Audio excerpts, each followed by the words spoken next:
Well, businesses on the Central Coast are bracing for the rainfall, hoping it's nothing like what they saw last winter. KION's Natalie Gutierrez tells us how they're preparing. Business owners here in Carmel tell me what they're concerned the most about the storms is not bringing enough cash flow. This is the sound business owners fear the most during the storms. Last winter was the most horrific weather we've ever experienced.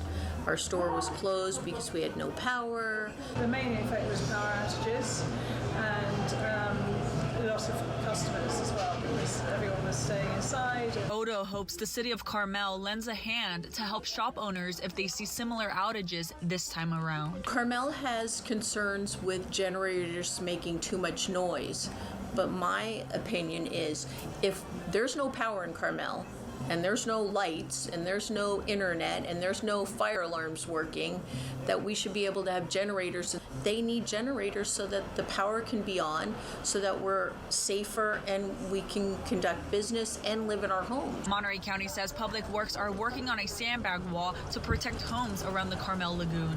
The city says generators are allowed, but they have to follow certain guidelines provided by the city. For information on that, visit our website at newschannel46.com. In Carmel, Natalie Gutierrez, KION News Channel 46.